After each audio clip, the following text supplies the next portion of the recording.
Yo, diangkat.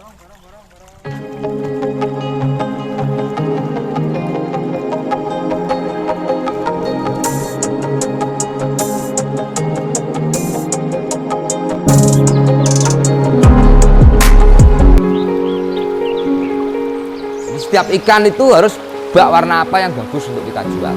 Baru setelah itu mereka kadang video call. Jam sekarang lagi video call. Mana ikannya? Ini ikannya.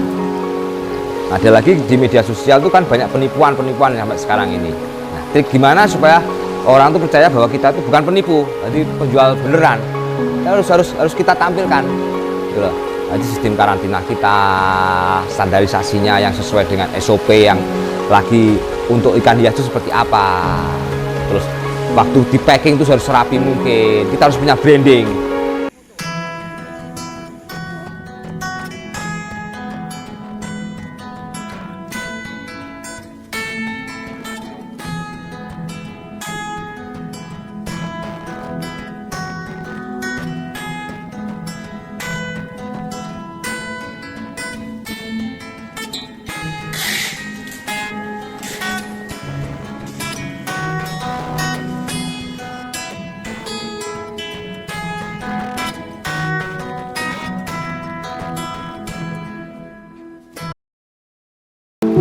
Ya, nama saya perkenalkan, saya Tony Wijaya, jadi pemilik Proklamator Koi Farm yang ada di Dusun Bulu, Desa Modangan, Kecamatan Legok, Kabupaten Blitar. Awal mulanya itu saya sejak 2008. Tapi senior saya, abah saya udah lama, sejak 85-an. Jadi dari 2008 tuh saya diberitahu sama teman saya bahwa koi Blitar, terutama koi Legok itu bagus-bagus. Di Jakarta tuh harganya lumayan mahal-mahal.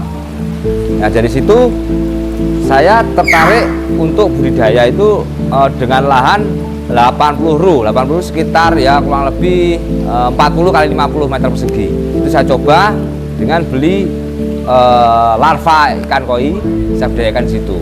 Dari situ saya belajar larva itu, saya mulai tahu bahwa ikan koi itu butuh proses penyotiran, butuh proses sampai dia menghasilkan ikan yang siap dijual itu cuma sekitar 3-5% aja, seperti itu. Terus saya coba menelusuri.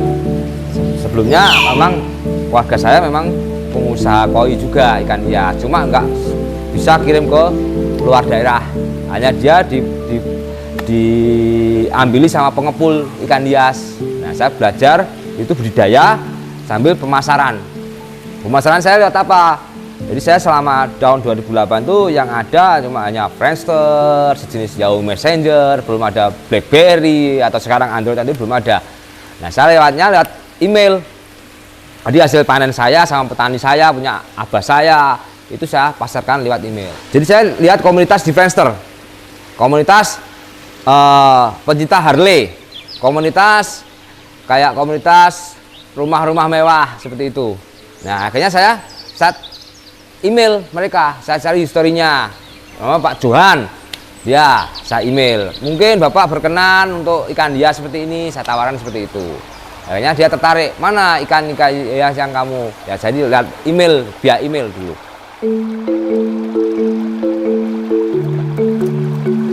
Nah, setelah dari email itu saya prosesnya mulai dikenal jadi petani saya dulunya cuma saya sendiri.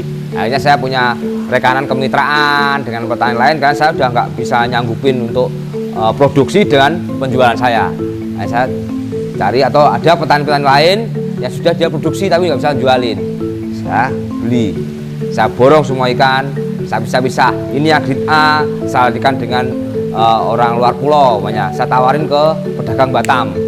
Nah, itu lewat Yahoo Messenger itu tadi, saya mencari-cari relasi lihat itu. Dulu YouTube belum terkenal juga. Nah, mereka main percaya. Jadi yang grade A seperti apa, jadi saya videoin pakai kamera digital itu, saya email ke mereka, oke kirim. Nah, dari bandara Juanda pun saya ada orang juga itu khusus menangani packing ikan koi yang dikirim lewat pesawat. Kalau lewat darat ya pakai kereta api, pakai apa. Dari perkembangan zaman akhirnya muncul kayak BlackBerry, Jadi BlackBerry dulu itu saya semakin berkembang lagi. Makin langsung video, langsung kirim langsung tanpa harus lewat PC lagi. Saya harus habis dari kamera saya pindah ke PC. Nah, ini saya langsung dan karantina ikan pun saya semakin mempelajari. Oh, untuk kirim ke luar pulau dengan ke Pekanbaru suhunya harus segini, harus saya kasih liter. Terus merambah ke saya mulai dulu pakai Amazon, saya mulai yang nanti merambah ke luar negeri. Saya jual Alibaba belum ada kan dulu, ke Amazon, eBay, jadi saya tembak-tembakin ke luar negeri gitu. Akhirnya saya kirim ke Malaysia, ke Brunei gitu. Dulu marketplace yang ada cuma itu kayaknya, nanti bayar lewat PayPal seperti itu. Belum kayak sekarang ada Tokopedia, Toko Bagus dulu ada. Dulu Toko Bagus baru-baru muncul itu. Dulu bukan, jadi dari Amazon itu saya menjaring relasi. Dari relasi itu saya komunikasi langsung. Jadi saya cari untuk yang punya izin ekspor dari Jakarta. Jadi saya tidak punya izin untuk ekspor impor. Jadi saya lewat benderanya orang Jakarta yang punya izin ekspor impor. Dia jenis kargo. Sampai sekarang kalau di Amazon itu standarisasinya memang agak rumit. Tapi untuk penjualannya, nilainya dengan saya jual di Tokopedia, di Shopee itu lebih tinggi sana. Cuma standarisasinya harus memang agak ribet karena kita harus kirim ke luar negeri. Kalau ke Asia Tenggara sih nggak perlu standar tertentu. Tapi kalau ke arah Eropa, ke Jerman apa itu harus standarnya lebih ribet. Kalau ke Jerman sebagai contoh 30 jam sampai 36 jam. Otomatis saya harus meminimalisir saat di kantong ikan. Ukuran berapa senti, saya harus kuat ikannya berapa ekor di dalam itu. Harus saya trial di sini. Pokoknya di sana 30 sampai 36 jam. Berarti saya harus trial ikan di dalam kantong tuh 40 jam. Berapa ekor yang kuat di sana? Cara ngukurnya saya gitu. Saya trial di sini, saya coba di sini dulu. Saya kantongin selama 40 jam. Ikan 4 ekor, ikan 3 ekor, ikan 6 ekor. Nanti saya analisa. Berarti 6 ekor ini sudah megah-megah, berarti dia mampunya segini. Nah, jadi sebagai tolak ukur saya kirim ke Jerman 36 jam, saya hanya 3 ekor aja.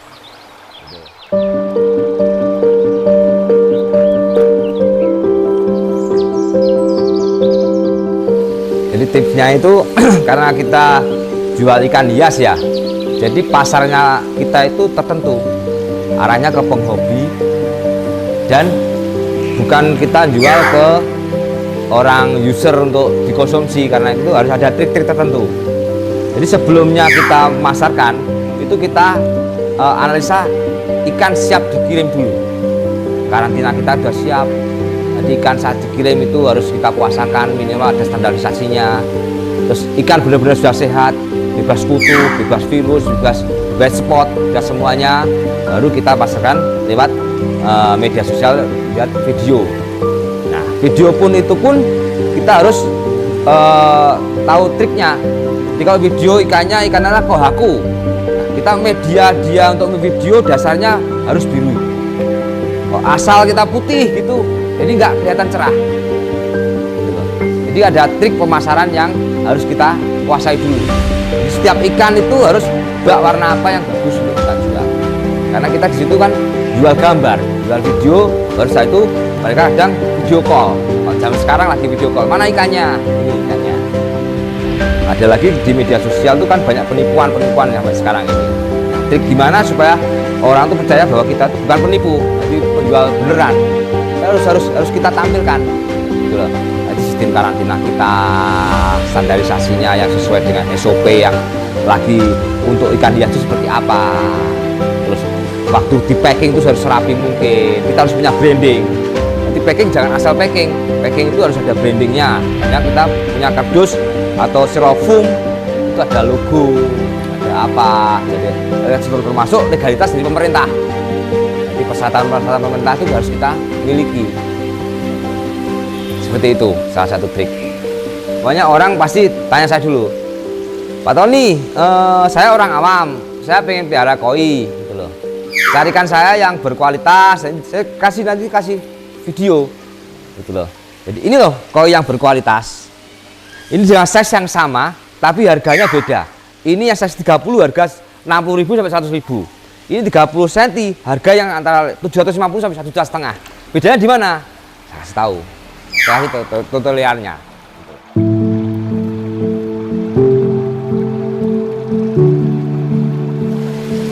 Untuk yang sekarang itu orang awam ya, taunya kan merah putih hitam.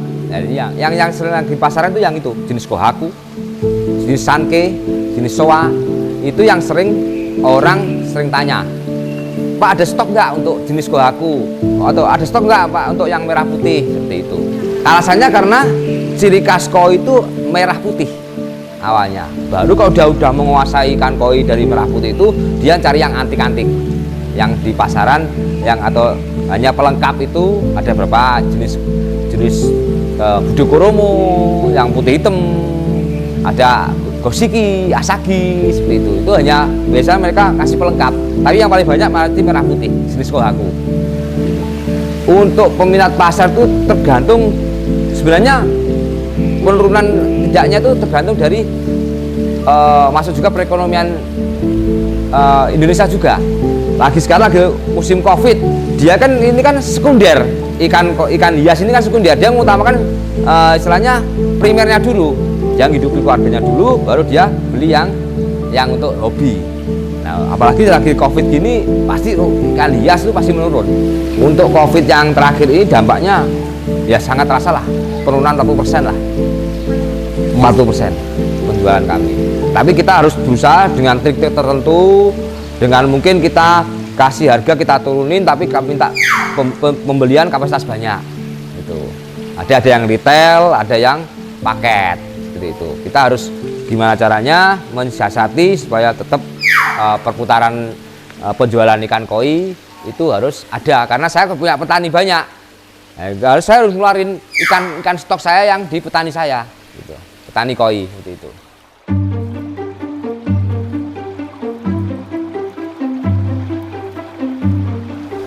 Sebenarnya untuk budidaya ikan koi itu mudah. Jadi yang dikatakan mudah itu ikan hias ini jualnya itu bijian. Kalau konsumsi kita jual kiloan. Kalau ikan hias dijual bijian. Dan sewaktu-waktu kita mau jual dengan size berapa, ukuran berapa, itu bisa. Cuma harganya memang beda-beda. Dan ikan hias koi itu tidak ada standar harga. Mau segini minta harga 1 juta pun bisa asal ikannya bagus. Segini harga 10.000 pun bisa karena ikannya terlalu jelek. Nah, jadi gimana caranya kita budidaya ikan koi itu hidup dan kita bisa menampilkan budidaya kita itu sebagus mungkin, yang punya branding. Jadi setiap anak muda punya branding kan, dia budidaya ikan koi jenis Kohaku. Nah, branding kan bahwa kamu tuh spesialis Kohaku. Branding kan kamu spesialis jenis Showa. Dengan begitu kamu pasti punya nama dan ikanmu pasti juga akan dikenal orang. Lewat apa? Ya tadi beberapa dia harus budidaya dengan bladder, dengan turunan indukan ini, dengan turunan indukan ini. Itu butuh proses memang.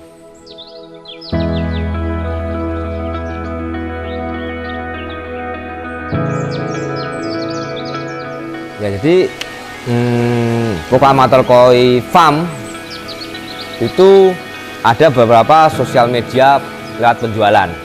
Jadi ada lewat lelang di Telegram dan lewat pemasaran di IG, ada @proklamatorkoi_farm, ada di Facebook juga @proklamatorkoi_farm, dan di YouTube juga ada Proklamator Koi Blitar. Itu kita memasarkan ikan koi. Jadi kualitas ikan koi pun kita tentukan.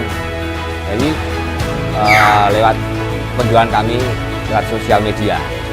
Cara belinya bisa online, bisa langsung datang berkunjung langsung ke farm Proklamator Koi.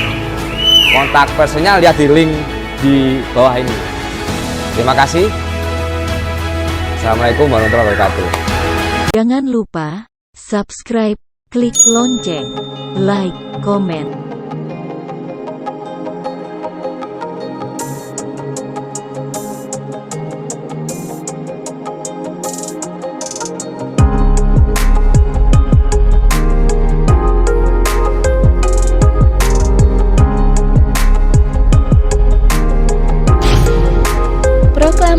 Koi Blitar, pusat pembudidaya dan penjualan ikan koi di Kecamatan Maiko, Kabupaten Blitar. Siap melayani pengiriman seluruh Indonesia dan pasar internasional. Informasi lebih lanjut silakan menghubungi customer service kami di bawah ini.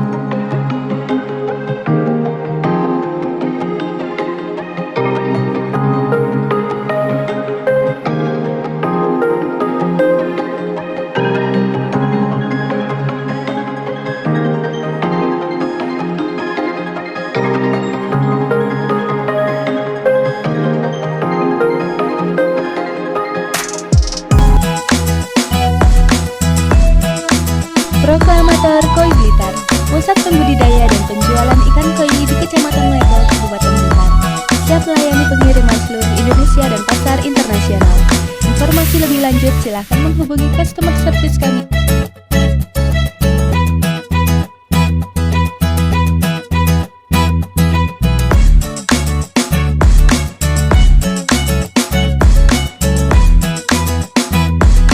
Proklamator Koi Blitar, pusat pembudidaya dan penjualan ikan koi di Kecamatan Maiko, Kabupaten Blitar.